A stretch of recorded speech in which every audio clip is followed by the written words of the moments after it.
John has written about the Word, and we have seen him talk about the fact that the Word was creator, that he was light, that he was testified about by John the Baptist. But the most remarkable thing about the Word, as John declares to us, is that the Word became flesh. The Word became flesh.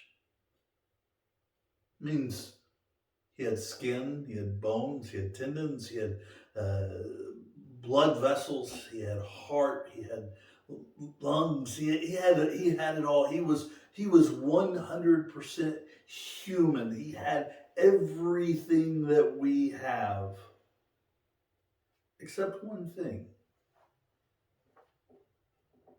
sin.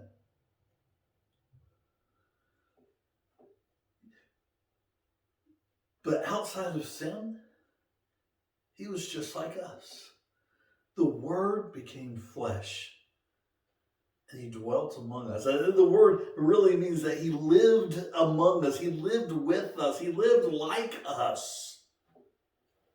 He experienced hurt and heartache. He experienced hunger and thirst. He got tired. He gets frustrated. He gets angry. He loves and shows compassion. He laughs and enjoys life. He lived among us, with us, and yet different than us. You could say that he was the same, but also different. The Word became flesh and dwelt among us, and here was the difference. And we saw his glory. Glory as of the only Son from the Father. The glory of God emanated from him. And it was in such a way that it wasn't the glory that you would see at the throne room, or the glory that was seen upon the that was talked about on Mount Sinai with Moses, but it was still there, lying just beneath the surface. And they could see it. They knew something was different. They knew that he was different than they were, even though he looked like them. And we perceived his glory, and he was full of grace and truth.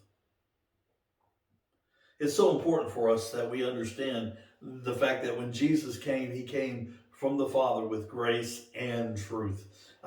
If he had come with just truth, we wouldn't be able to bear it, because the truth is we are lost in our sin. The truth is we have done nothing to deserve salvation. The truth is that we have rebelled and committed high treason to a holy God. That's truth. But he also came with grace. And grace says, but God so loved the world that he gave his only begotten Son, that whoever believes in him will not perish but have everlasting life. Grace says that I'm going to give you goodness. I'm going to show you who I am, even though you may not deserve it, and you have definitely not earned it. But grace doesn't mean that I'm not going to tell you the truth. It may still be painful, but it'll be true, and it'll be loving. So he came with grace and with truth. And it says that John testifies about him and called out saying, this was he whom I said, he who is coming has proved to be my spirit. He is greater than I am. John knew from the Lord that Jesus was better than he was, which is remarkable because they were cousins. And yet John understood, and he knew that Jesus was above him. And in fact, John will say later on, he must increase, I must decrease. He'll look at him and say, behold, the Lamb of God who takes away the sin of the world. And so John is testifying about who Jesus is.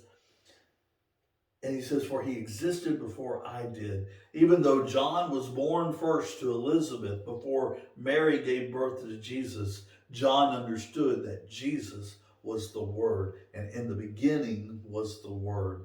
And the Word was with God. And the Word was God.